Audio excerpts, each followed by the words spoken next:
اعوذ باللہ من الشیطان الرجیم بسم اللہ الرحمن الرحیم وَإِذْ جَعَلْنَا الْبَيْتَ مَثَابَةً لِلنَّاسِ، اور جب مقرر کیا ہم نے، بنایا ہم نے بیت اللہ کو، خانہ کعبہ کو، مثابۃ للناس، لوگوں کے اجتماع کی جگہ، لوگوں کے لوٹنے کی جگہ، وَأَمْنًا، اور امن کی جگہ، وَاتَّخِذُوا، اور اللہ نے حکم دیا کہ تم بناؤ من مقام ابراہیم، ابراہیم علیہ الصلاۃ والسلام کے کھڑے ہونے کی جگہ کو، مصلی، نماز کی جگہ، وعاہدنا، تیسری بات اللہ نے فرمائی کہ ہم نے حکم دیا، ہم نے عہد لیا، الی ابراہیم و اسماعیل، ابراہیم اور اسماعیل علیہم الصلاۃ، ان دونوں کو، کہ ان طہرا، کہ تم دونوں پاک کرو، پاک رکھو، بیتیا، میرے گھر کو، للطائفین، طواف کرنے والوں کے لیے،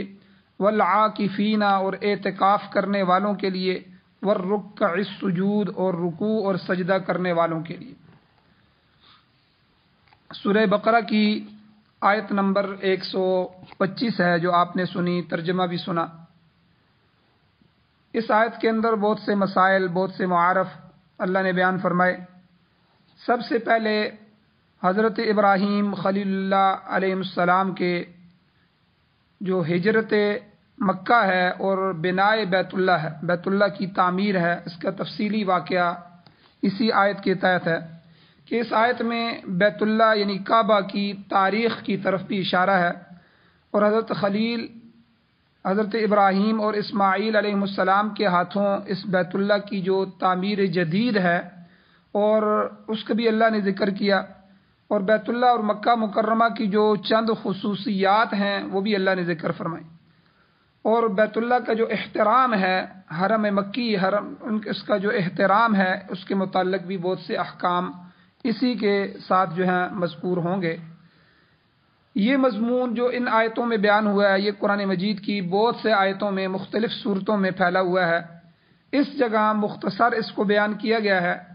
تو سورہ حج کی آیت نمبر 26 ہے، اس میں اللہ اسی مضمون کو ذرا تفصیل سے بیان فرماتے ہیں۔ اللہ فرماتے ہیں وَإِذْ بَوَّأْنَا، کہ یعنی وہ وقت یاد کرنے کے قابل ہے کہ جب کہ ہم نے ابراہیم علیہ الصلاۃ والسلام کو بتلا دیا، وَإِذْ بَوَّأْنَا لِإِبْرَاہِيمَ، ہم نے ابراہیم علیہ السلام کو بتا دیا مکان البیت، خانہ کعبہ کی جگہ، کہ کون سی جگہ آپ نے تعمیر کرنی ہے، اور ساتھ کہا کہ اللہ تشرک بی شیئا، کہ میرے ساتھ کسی چیز کو شریک مت کرنا، وطہر بیتیا، اور میرے گھر کو آپ پاک کریں، صاف کریں، کن کے لیے، للطائفین، طواف کرنے والوں کے لیے، اور والقائمین، قیام کرنے والوں کے لیے، والرکع السجود، اور رکوع اور سجدہ کرنے والوں کے لیے، وَأَذِّن فِي النَّاسِ، اور ابراہیم علیہ السلام کو حکم ہوا کہ آپ اعلان کر دیجئے لوگوں میں، بالحج، حج کا، یاتو کا، وہ لوگ آئیں گے آپ کے پاس، رجالن، پیادہ بھی، پیدل چل کر بھی، وعلی کل ضامر، اور ہر قسم کی دبلی پتلی اونٹنیوں پر بیٹھ کر بھی آئیں گے، یاتین من کل فج عمیق، کہ وہ دور دراز راستوں سے جو ہے وہ پہنچی ہوں گی، ایسی ایسی اونٹنیوں سے۔ اس وقت اونٹنیوں کا زمانہ تھا، تو یعنی کمزور لوگ ہوں گے، کمزور اونٹنیاں ہوں گی، اس پر بھی بیٹھ کر آپ کے اعلان کے بعد وہ حج کرنے کے لیے آئیں گے۔ تو تفسیر ابن کثیر میں ائمہ مفسرین، حضرت مجاہد رحمہ اللہ وغیرہ، ان سے نقل کیا گیا ہے کہ حضرت ابراہیم علیہ الصلاۃ والسلام ملک شام کے اندر مقیم تھے اور شام میں رہتے تھے، تو حضرت اسماعیل علیہ السلام شیر خوار بچے تھے، تو جس وقت اللہ کا یہ حکم ان کو ملا کہ ہم خانہ کعبہ کی جگہ آپ کو بتلاتے ہیں، آپ اس کو پاک صاف کر کے طواف اور نماز سے آباد رکھیں، اس حکم کی تعمیل کے لیے جبرائیل امین جو ہے وہ براق لے کر حاضر ہوئے، اور حضرت ابراہیم علیہ السلام کو، اسماعیل علیہ السلام کو، ان کی والدہ اماں ہاجرہ کو ساتھ لے کر سفر شروع کیا۔ راستے میں جب کسی بستی پر نظر پڑتی، حضرت ابراہیم فرماتے جبرائیل علیہ السلام سے کہ دریافت کرتے کیا ہمیں یہاں اترنے کا حکم ہے؟ تو حضرت جبرائیل فرماتے کہ نہیں، آپ کو یہاں اترنا نہیں ہے، بلکہ آپ کی منزل آگے ہے۔ یہاں تک کہ جب مکہ مکرمہ کی جگہ سامنے آئی، جس میں صرف کانٹے دار جھاڑیاں ہی جھاڑیاں تھی، ببول کے درخت تھے، ان کے سوا کوئی چیز نہیں تھی۔ اس خطے کے آس پاس کوئی لوگ بھی نہیں تھے، اور دور قریب جو ہے قریب کوئی لوگ نہیں تھے، دور عمالین جو ہے ان کو کہا جاتا تھا، ان کی بستیاں تھیں۔ تو بیت اللہ اس وقت ایک ٹیلے کی شکل میں تھا، ایک ٹیلا تھا ریت کا۔ حضرت خلیل جب وہاں پہنچ کر جبرائیل امین سے دریافت کیا کہ ہماری منزل یہ ہے، تو انہوں نے فرمایا کہ ہاں، اللہ نے آپ کو یہاں بھیجا۔ اب آپ بھی اور آپ کے صاحبزادے حضرت اسماعیل بھی، اماں ہاجرہ بھی یہاں اتر گئے، اور بیت اللہ کے پاس ایک معمولی سا چھپر ڈال کے حضرت اسماعیل اور حضرت اماں ہاجرہ علیہ السلام کو یہاں ٹھہرا دیا۔ ان کے پاس توشہ دان میں تھوڑی سی کھجوریں اور ایک مشکیزہ تھا جس میں پانی تھا۔ ابراہیم علیہ السلام کو حکم ہوا کہ آپ یہاں ٹھہر نہیں سکتے، آپ یہاں سے نکل جائیں۔ تو وہ اللہ کے حوالے کر کے اس ماں اور بیٹے کو وہاں سے جانے لگے۔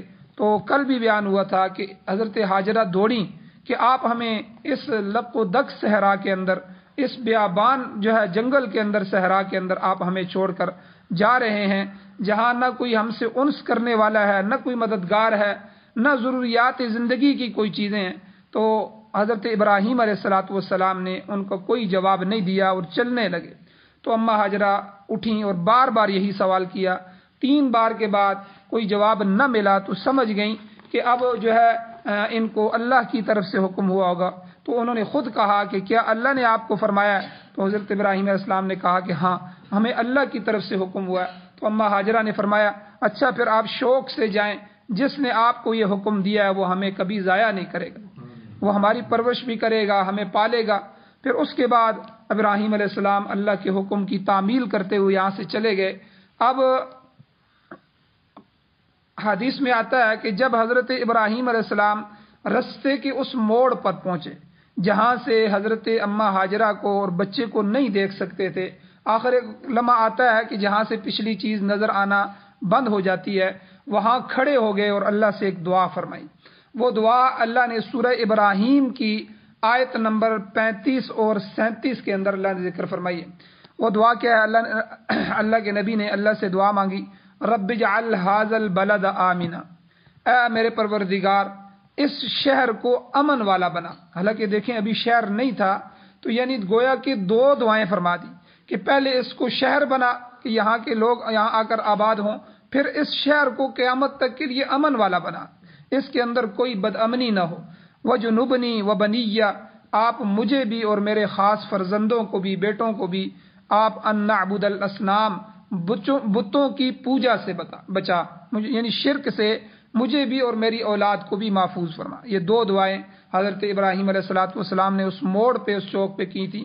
اور ایک دعا پھر کی کہ ربنا انی اسکنت من ذریتی، اے میرے پروردگار میں اپنی اولاد کو، اپنی ذریت کو ٹھہرا رہا ہوں، اسکنت سکونت دے رہا ہوں کہ کہاں بوادن، ایک ایسی وادی میں، غیر ذی زرع، جس میں کوئی زراعت نہیں ہے، نہ زراعت کے وہ قابل ہے، ریگستان زراعت کے قابل بھی نہیں ہوتا، وہاں زراعت ہوتی نہیں ہے۔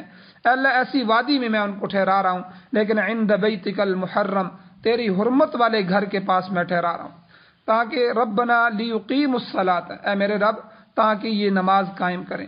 فجعل افئدۃ من الناس تہوی الیہم، یہ دعا فرمائی کہ اے اللہ آپ لوگوں کے قلوب ان کی طرف مائل فرما دیجیے۔ ربنا فجعل افئدۃ، آپ بنا دیجئے دلوں کو، من الناس لوگوں کے، کیا کہ تہوی الیہم، وہ ان کی طرف پھر جائیں۔ آپ دیکھیں پوری دنیا میں جہاں بھی مسلمان ہوگا اس کا دل مکہ کی طرف ہوگا، یعنی اس کا دل کعبہ کی طرف لٹک رہا ہوگا۔ کب وہ کہتا ہوگا کوئی اسباب مہیا ہوں، کوئی رستہ بنے اور میں اڑ کے چلا جاؤں اور بیت اللہ میں جاؤں۔ تو یعنی یہ وہ ابراہیم علیہ السلام کی دعا ہے قرآن مجید میں کہ انہوں نے اللہ سے مانگا تھا، اے اللہ لوگوں کے دلوں کو ان لوگوں کی طرف پھیر دیجیے۔ اور دوسری دعا یہاں انہوں نے فرمائی ورزقہم من الثمرات، اے اللہ ان کو پھلوں کا رزق عطا فرما۔ یعنی دیکھیں کہ وہاں پھلوں کے چانس ہی نہیں تھے کہ وہاں نہ پھل اگ سکتے تھے، ریگستان میں نہ درخت لگ سکتا تھا، لیکن دعا کیا فرمائی؟ اے اللہ ان کو رزق عطا فرما، پھل عطا فرما، لعلہم یشکرون، تاکہ یہ تیرا شکر عطا کریں۔ اور یہ ابراہیم علیہ السلام کی دعا ہے کہ پھل جو ہے جہاں بھی تیار ہوتا ہے پہلے مکہ میں پہنچتا ہے، وہاں دنیا کی ہر چیز جو ہے جو وہاں چاہیں گے آپ کو مکہ میں ملے گی۔ ہر چیز جو ہے وہ دنیا کی. تو اسی لیے طائف کا پھل طائف والے بعد میں کھاتے ہیں، پہلے مکہ میں پہنچتا ہے. اسی طرح جہاں بھی پھل تیار ہوتا ہے وہ مکہ المکرمہ میں پہلے پہنچتا ہے. یعنی یہ ابراہیم علیہ الصلوۃ والسلام کی دعائیں تھیں جو انہوں نے اس چوک پہ، اس موڑ پہ جا کر جو ہے اللہ سے مانگی تھیں کہ جہاں حضرت اسماعیل علیہ السلام اور اماں ہاجرہ ان کو نظر آنا جو ہے وہ چھپ گئی تھی اور نظر آنا انہوں نے چھوڑ دیا تھا. تو اب سابقہ جو حکم تھا حضرت ابراہیم اب شام کی طرف ہجرت کر کے چلے گئے. اب اسماعیل علیہ السلام ان کی والدہ یہاں جو ہے آئیں اور اب ان کے ذریعے اس گھر کو آگے تعمیر کرنا تھا، اس کو پاک صاف کرنا تھا. اس لیے اللہ نے حکم دیا کہ پاک صاف رکھو. انطہرا بیتی للطائفین، آپ دونوں باپ بیٹا اس گھر کو جو ہے پاک کریں. اب پاک رکھنے سے کیا مراد ہے؟ ایک تو زہری نجاسات ہیں کہ زہری نجاست اور گندگی سے اللہ کے گھروں کو پاک رکھا جائے، اور ایک باطنی نجاست ہے یعنی کفر سے، شرک سے جو ہے پاک رکھنا یہاں اللہ کے اس فرمان میں مقصود ہے. اس لیے یہاں ٹھہر کر جو انہوں نے دعائیں فرمائیں ان میں پہلی دعا یہ تھی کہ اس بستی کے محفوظ اور مامون رہنے اور جائے امن کی دعا جو ہے حضرت ابراہیم علیہ السلام نے فرمائی. اب آگے جو ہے انہوں نے رزق کی دعائیں فرمائیں. اب یہی واقعہ ہوا کہ یہاں سے ابراہیم علیہ السلام جب نکلے، اور پھر پیچھے پورا واقعہ پہلے بھی بیان ہو چکا ہے، اماں ہاجرہ صفا مروہ میں دوڑ لگاتی ہیں، ان کے لیے پانی تلاش کرتی ہیں. اب وہ جو پانی اور کھجوریں تھیں وہ تو ختم ہو گئی تھی، جو پاس تھا مشکیزہ تھا. اب اس میں جو ہے کوہ صفا پر چڑھنا، کوہ مروہ پر چڑھنا، اور پھر حضرت اسماعیل علیہ السلام کو دیکھنے کے لیے نیچے آنا، ٹھیک ہے، یہ عمل اتنا پسند آیا اللہ نے حج کا حصہ بنا دیا. اب جب بھی کوئی حج کرنے جائے گا اس عمل کے بغیر حج ہی قبول نہیں، تو یہ واجب بنا دیا اللہ نے. تو اس میں آخر میں جو ہوا کہ پھر جبرائیل علیہ السلام کو اللہ نے بھیجا اور وہ آئے، اور پھر ان کی وجہ سے انہوں نے پر مارا. تو جہاں حضرت اسماعیل علیہ السلام اپنی ایڑیاں رگڑ رہے تھے وہاں سے چشمہ جاری ہو گیا، زمزم کا چشمہ اللہ نے جاری فرمایا. اب جب زمزم جاری ہوا تو وہاں پھر جو ہے پرندے آئے، پانی ہوا اور پھر سبزہ پیدا ہوا. اور پھر وہاں قبیلہ جرہم، یہ لوگ جو ہے آگے تجارت کے لیے آگے پیچھے آتے جاتے رہتے تھے. تو قبیلہ جرہم جو تھا یہ قبیلہ وہاں آیا، اس نے دیکھا کہ یہاں تو بڑا پانی ہے اور یہاں چانس ہے کہ سرسبزی ہو جائے، تو اس لیے یہاں آبادی کی جائے. تو انہوں نے حضرت ابراہیم جو ہے ان سے اسماعیل علیہ السلام کی والدہ اماں ہاجرہ سے اجازت مانگی کہ اگر آپ کی اجازت ہو تو ہمارا قبیلہ یہاں آباد ہو جائے. پانی پر چونکہ آپ کا حق ہے، اس لیے اگر آپ پانی کے استعمال کی اجازت دیتے ہیں. تو انہوں نے کہا ٹھیک ہے. اب قبیلہ جرہم یہ وہی قبیلہ ہے، بخاری شریف کی روایت کے اندر آتا ہے، تفصیل مذکور ہے کہ پھر جب حضرت اسماعیل علیہ السلام بڑے ہوئے تو اسی قبیلہ جرہم کی جو ہے ایک لڑکی کے ساتھ ان کی شادی ہوئی. تو بہرحال یہ قبیلہ آباد ہوا اور پھر جو ہے آہستہ آہستہ آبادیاں بڑھنی شروع ہو گئیں. اور پھر صحیح بخاری کی روایت ہے کہ اللہ نے حضرت ابراہیم علیہ الصلوۃ والسلام کو حکم دیا کہ آپ جائیں اور بیت اللہ کی تعمیر فرمائیں. اب آبادی ہو گئی ہے اور آپ بیت اللہ کی تعمیر فرمائیں. اب حضرت جو ہے ابراہیم علیہ الصلوۃ والسلام جب اللہ کے حکم سے اماں ہاجرہ کو اور حضرت اسماعیل علیہ السلام کو ملنے کے لیے آئے تو روایت کے اندر آتا ہے اسماعیل علیہ السلام ایک درخت کے نیچے بیٹھے ہوئے تھے، تیر بنا رہے تھے، چونکہ شکاری تھے، شکار کرتے تھے. اب والد ماجد کو دیکھا، کھڑے ہو گئے. ملاقات کے بعد حضرت ابراہیم علیہ السلام نے فرمایا کہ مجھے اللہ کی طرف سے ایک کام کا حکم ملا ہے، کیا آپ میری اس میں مدد فرمائیں گے؟ تو چونکہ وہ لائق فرزند تھے انہوں نے عرض کیا کہ میں تو اس حکم کے انتظار میں ہوں کہ اللہ کوئی حکم فرمائیں، آپ حکم کریں، ہم اس حکم کو پورا کرنے کے لیے تیار ہیں. تو اس پر حضرت ابراہیم علیہ السلام نے اس ٹیلے کی طرف اشارہ فرمایا جہاں بیت اللہ تھا کہ مجھے اس کی تعمیر کا حکم دیا گیا ہے. اب بیت اللہ کی جو حدود اربع تھیں، چاروں طرف، چاروں کونے، ہر چیز، یہ اللہ تعالیٰ نے حضرت ابراہیم علیہ السلام کو بتلا دیے تھے. تو دونوں جو بزرگ تھے، دونوں نبی جو تھے اس کام میں لگے. تو بیت اللہ کی جب انہوں نے ریت ہٹانی شروع کی تو بیت اللہ کی بنیادیں نیچے سے نکل آئیں. تو انہی دونوں بنیادوں پر دونوں حضرات نے تعمیر شروع کر دی. اگلی آیت جو آئے گی اس میں اللہ اسی کی طرف اشارہ فرما رہے ہیں، وَإِذْ يَرْفَعُ إِبْرَاهِيمُ الْقَوَاعِدَ مِنَ الْبَيْتِ وَإِسْمَاعِيلُ، کہ جب بلند کر رہے تھے ابراہیم علیہ السلام ان بنیادوں کو جو بیت اللہ کی بنیادیں تھیں، وَإِسْمَاعِيلُ، اور اسماعیل علیہ السلام بھی ان کا ساتھ دے رہے تھے. اس آیت میں اشارہ اس طرف ہے کہ بیت اللہ کے اصل بانی جو ہیں وہ حضرت ابراہیم علیہ الصلوۃ والسلام ہیں۔ اسماعیل علیہ السلام ان کے مددگار ہونے کی حیثیت سے ان کے ساتھ شریک تھے۔ تو ان تمام آیات پر غور کرنے سے اور بعض جو احادیث کی روایت ہیں ان کو سامنے رکھنے سے یہ بات پتہ چلتی ہے کہ بیت اللہ پہلے سے دنیا میں موجود تھا۔ حضرت ابراہیم علیہ السلام نے نئی تعمیر نہیں فرمائی کہ بیت اللہ جو ہے بالکل نیا تعمیر فرمایا۔ تو کیونکہ جتنی بھی آیات آتی ہیں تو وہاں کہیں بیت اللہ کی جگہ بتلا دینے کا ذکر ہے کہ اللہ نے کہا کہ ہم نے ان کو جگہ بتلا دی، کہیں اس کو پاک صاف رکھنے کا ذکر ہے، کہیں بھی یہ جگہ جو ہے مذکور نہیں ہے قرآن میں کہ آج آپ نے کوئی نیا گھر تعمیر کرنا ہے اس کی تعمیر کریں۔ تو اس سے معلوم ہوا کہ بیت اللہ کا وجود اس سے پہلے بھی موجود تھا، صرف جو ہے حضرت نوح علیہ الصلوۃ والسلام کا جب طوفان آیا تھا، جب دنیا میں جو ہے نوح علیہ السلام کا یہ بہت بڑا طوفان تھا، پوری دنیا میں آیا تھا، تو اس وقت اس کی بنیادیں منہدم ہو گئی تھیں اور اوپر سے بیت اللہ منہدم ہو گیا تھا، گر گیا تھا اور صرف بنیادیں باقی رہ گئی تھیں۔ تو اب حضرت ابراہیم اور اسماعیل علیہ السلام بانی نہیں ہے، بلکہ بنائے سابق جو تھی، پہلے کی جو بنا تھی، ان پر جدید تعمیر ان کے ہاتھوں سے ہوئی ہے۔ تو اب یہ مسئلہ کہ بیت اللہ جو ہے پہلے کس نے تعمیر کیا تھا، کس وقت تعمیر ہوا تھا، اس میں کوئی صحیح اور قوی روایات حدیث کے اندر منقول نہیں ہیں۔ البتہ اہل کتاب کی جو روایات ہیں ان سے معلوم ہوتا ہے کہ پہلی تعمیر حضرت آدم علیہ الصلوۃ والسلام کے دنیا میں آنے سے پہلے ہی اللہ نے فرشتوں سے کروائی تھی، بیت اللہ کو فرشتوں سے تعمیر کروایا تھا۔ پھر جب آدم علیہ الصلوۃ والسلام دنیا میں تشریف لائے، ان کو نبوت ملی، تو اس وقت انہوں نے اس کی تجدید فرمائی، دوبارہ بیت اللہ کی توسیع فرمائی، اس کو تعمیر فرمایا۔ پھر جب جو ہے نوح علیہ الصلوۃ والسلام کے زمانے تک یہ تعمیر باقی رہی اور پھر طوفان نوح میں منہدم ہو گیا، اس کے بعد اللہ نے اسی کو چھپا دیا اور ٹیلے کے اندر۔ پھر یہ جو ہے ابراہیم علیہ السلام کے زمانے تک پھر اس میں جو ہے ان سے کام لیا گیا، ان سے دوبارہ تعمیر کروائی گئی۔ اب حرم کے متعلق جو ہے بہت سے مسائل ہیں کہ ان کے بارے میں اللہ نے کتنے فضائل رکھے ہیں اور ان کے احکامات کیا ہیں، اور اس کے بارے میں بہت سی چیزیں ہیں، وہ بھی اس جگہ ان آیات کے اندر بیان فرمائی ہیں۔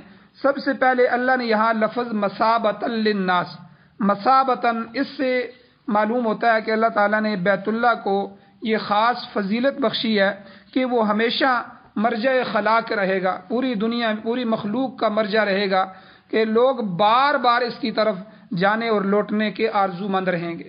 یہ مثابۃً اللہ نے لفظ ہی ایسا لایا ہے کہ امام تفسیر امام مجاہد فرماتے ہیں کہ لا یقضی احد منہا وطرا، یعنی کوئی آدمی اس کی زیارت سے کبھی سیر نہیں ہوگا، یعنی بلکہ ہر مرتبہ پہلے سے زیادہ زیارت اور طواف کا شوق لے کر وہاں لوٹتا رہے گا، ہر آدمی اس کا دل لوٹتا رہے گا کہ میں بیت اللہ میں جاؤں۔ بعض علماء نے فرمایا قبول حج جو ہے، حج کے قبول ہونے کی علامات میں سے یہ ہے کہ وہاں سے لوٹنے کے بعد پھر وہاں جانے کا شوق اس کے دل میں ہو۔ اب آدمی حج کر کے آ گیا ہے تو اب دل اٹک نہ رہا ہو یہاں دنیا میں، وہ کہے کہ یار پھر مجھے موقع ملے میں دوبارہ بیت اللہ کی طرف جاؤں، تو جتنی مرتبہ جائے گا تو اس کے اندر جو ہے شوق میں اضافہ ہوتا رہے گا، جو زیارت کرے گا یہ شوق بڑھتا رہے گا۔ تو یہ بیت اللہ کا معجزہ ہے، جس طرح قرآن مجید کا معجزہ ہے کہ قرآن بار بار پڑھنے سے آدمی اکتاتا نہیں ہے، تنگ نہیں آتا۔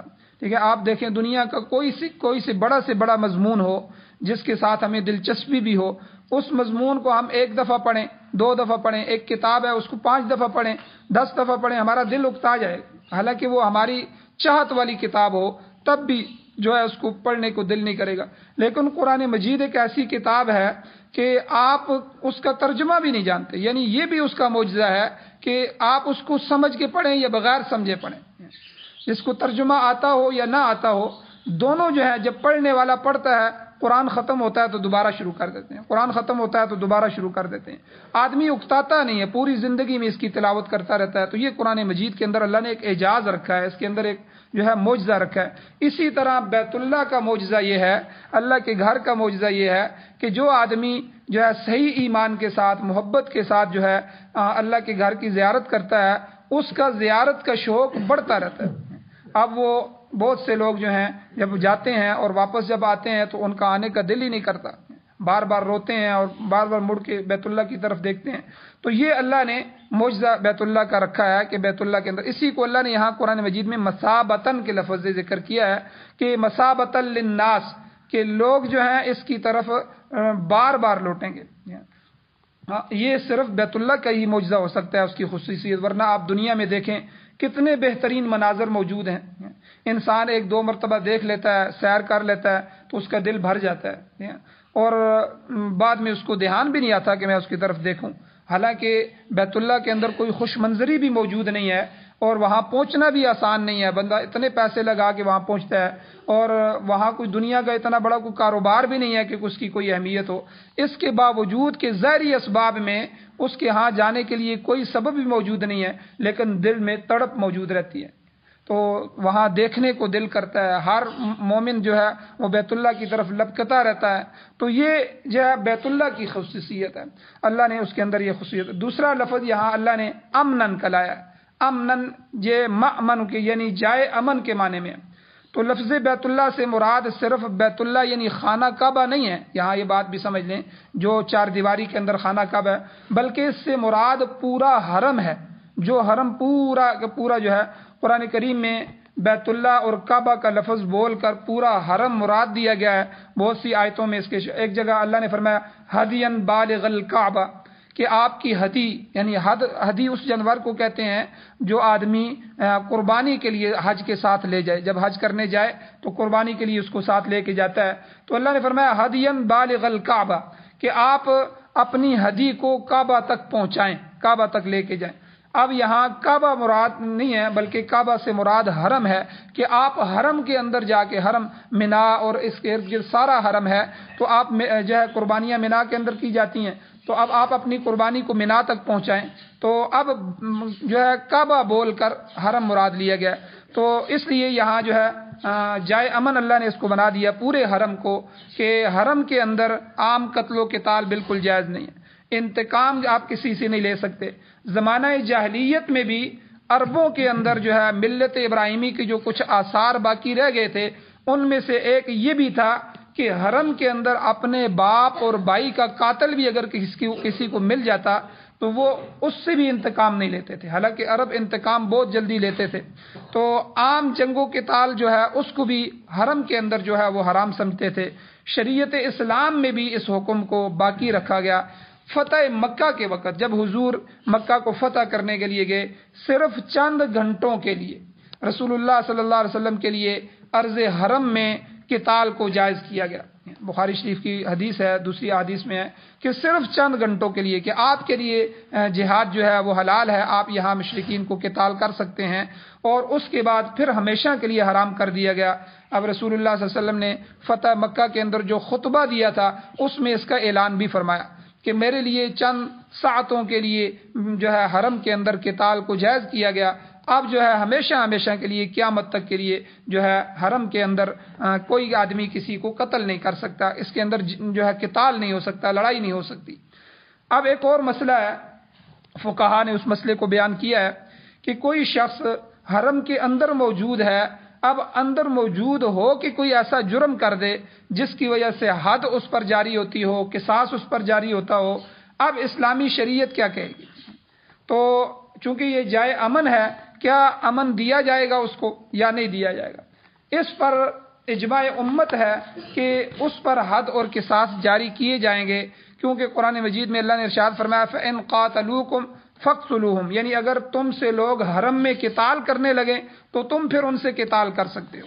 یعنی آپ نے آگے بڑھ کے وہاں لڑائی نہیں کرنی حرم میں. ہاں اگر کوئی آپ کا دشمن حرم میں آپ سے لڑنا چاہتا ہے تو آپ دفاع کے طور پر آپ اس سے لڑائی کر سکتے ہیں. تو یہاں جو ہے اس میں یہی ہوگا کہ جس نے حرم کے اندر موجود ہو کے کوئی گناہ کیا جس کی وجہ سے حد جاری ہو سکتی ہے چوری کی. اب حرم کے اندر کئی چور ہوتے ہیں، آپ نے دیکھا ہوگا وہ حاجیوں کے جو پیسوں کا تھیلا ہوتا ہے وہ غائب ہو جاتا ہے، کئی اور چیزیں ہوتی ہیں. اگر وہ چور پکڑا جائے حرم کے اندر، پھر حرم اس کو پناہ نہیں دے گا، پھر اس کا ہاتھ کاٹا جائے گا وہاں. اسی طرح کوئی اور کسی کو قتل کر دیتا ہے تو پھر وہاں قصاص لیا جائے گا. قصاص اور قتل جو ہے وہ حرم سے باہر لا کے کیا جائے گا، لیکن حرم جو ہے اس کو پناہ نہیں دیتا. تو اسی طرح ایک اور مسئلہ یہ ہے کہ جو مجتہدین کے درمیان اس میں اختلاف ہوا ہے کہ کوئی شخص باہر سے جرم کرے، یہ تو اس نے حرم کے اندر جرم کیا، باہر سے جرم کیا ہے اور پھر بھاگ کے آگے حرم میں اس نے پناہ لے لی ہے۔ اب اس کے لیے کیا مسئلہ ہے کہ اس کے ساتھ کیا معاملہ کیا جائے گا؟ اس میں بعض ائمہ اس پر بھی حرم میں حدود و قصاص کی سزائیں جاری کرنے کا حکم دیتے ہیں کہ چونکہ حرم میں آ گیا ہے، اس نے جرم کیا ہے، سزا دے۔ لیکن امام اعظم ابو حنیفہ رحمۃ اللہ علیہ کہتے ہیں کہ اس کو چھوڑیں گے تو نہیں، لیکن مسئلہ یہ ہے کہ کیونکہ اگر چھوڑ دیا تو جرائم کا راستہ کھل جائے گا اور ہر بندہ جو ہے باہر جرم کرے گا، آ کے حرم میں پناہ لے گا، اس لیے کریں گے یہ کہ حرم جو ہے مجرموں کا ٹھکانہ نہ بن جائے، ٹھیک ہے؟ ہر آدمی جب آئے گا تو مجرم یہاں ہی بیٹھے رہیں گے، تو یہ ایک عجیب کھیل بن جائے گا۔ اب احترام حرم کے سبب جو ہے ہم حرم کے اندر سزا نہیں دیں گے، بلکہ اس کو مجبور کیا جائے گا کہ وہ حرم سے باہر نکلے، اس میں لیے کوئی بھی راستہ اختیار کیا جائے کہ وہ حرم سے باہر نکلے، ٹھیک ہے؟ اس کا کھانا پینا بند کر دیا جائے، ٹھیک ہے؟ باہر نہ نکلا جائے، اور چند دنوں کے بعد وہ مجبور ہوگا، یا اور کوئی ایسی صورت۔ آپ حضرات کو یاد ہوگا غالباً 1988 87 یا انہی سالوں کے اندر جب کچھ لوگوں نے حرم پر قبضہ کر لیا، بیت اللہ پر، اور وہاں بڑے مسائل بن گئے، پورا بیت اللہ ان کے قبضے میں تھا، تو اس وقت جو ہے وہ سعودی حکومت بڑی پریشان تھی کہ حرم ہے، اب یہاں قتال بھی نہیں کر سکتے اور فائرنگ بھی نہیں کر سکتے، کوئی معاملات ایسے ہیں، تو کیا کیا جائے؟ تو جو ہے یہاں سے پھر پاکستانی کمانڈوز کو بھیجا گیا، پھر یہ گئے اور انہوں نے یہ ترکیب سوچی کہ پورے حرم کو پانی سے بھر دیا جائے۔ جب پانی سے بھر دیا گیا تو پہلے لوگوں کو چھڑوایا گیا، لوگ آ گئے، اب ان کے مطالبات تھے تو انہوں نے کہا جی ٹھیک ہے، آپ کے مطالبات ہم سنتے ہیں۔ اب انہوں نے حرم کو جب پانی سے بھرا تو بھرنے کے بعد اس میں کرنٹ چھوڑ دیا۔ اب جب کرنٹ ہوا تو کرنٹ نے تو حرم کو نقصان نہیں پہنچانا تھا، اب چھوڑ کے اٹھا دیا، اب وہ کرنٹ کی وجہ سے سارے باہر آ گئے۔ اب جب باہر آئے تو پھر ان کو پکڑ لیا گیا، پھر ان پر سزائیں جاری کی گئیں۔ تو یہ تو واقعہ ابھی قریب ہی پیش آیا۔ تو اسی طرح کے واقعات اگر پیش آ جائے کہ باہر کا کوئی مجرم ہو جو ہے وہ جرم کر کے آ جائے، تو اس کو ہر ممکن صورت میں اس کو باہر نکالا جائے کسی طرح جو ہے، تاکہ وہ باہر نکلے، پھر اس پر حد جاری کی جائے۔ چند مسائل اور بھی ہیں اس میں انشاءاللہ کل کے درس میں بیان کیے جائیں گے۔ اللہ جل شانہ سے دعا ہے اللہ ہمیں عمل کی توفیق عطا فرمائے، آمین۔ الحمدللہ رب العالمین والعاقبۃ للمتقین والصلاۃ والسلام علی رسولہ النبی الامی الکریم۔ اللهم ربنا آتنا فی الدنیا حسنۃ وفی الآخرۃ حسنۃ وقنا عذاب النار۔ یا اللہ ہماری کمیوں کوتاہیوں کو معاف فرمائیے، یا اللہ درگزر فرمائیے، صغیرہ کبیرہ گناہوں کو معاف فرمائیے۔ یا اللہ جو گناہ ہم سے جان بوجھ کر ہوئے ہیں، یا اللہ غلطی سے ہوئے ہیں، یا اللہ جو ہمیں یاد ہیں یا نہیں یاد، یا اللہ سارے گناہوں کو معاف فرمائیے۔ یا اللہ قرآن و سنت سے محبت نصیب فرمائیے، قرآن و سنت کا غلبہ نصیب فرمائیے۔ یا اللہ جب تک زندگی ہو عزت والی، وقار والی، فرمانبرداری والی، خیر والی، ایمان والی زندگی نصیب فرمائیے۔ جب موت آئے تو سعادت والی، شہادت والی موت نصیب فرمائیے، خاتمہ ایمان پر فرمائیے۔ صلی اللہ تعالی علی خیر خلقہ محمد وآلہ وصحبہ اجمعین برحمتک یا ارحم الراحمین۔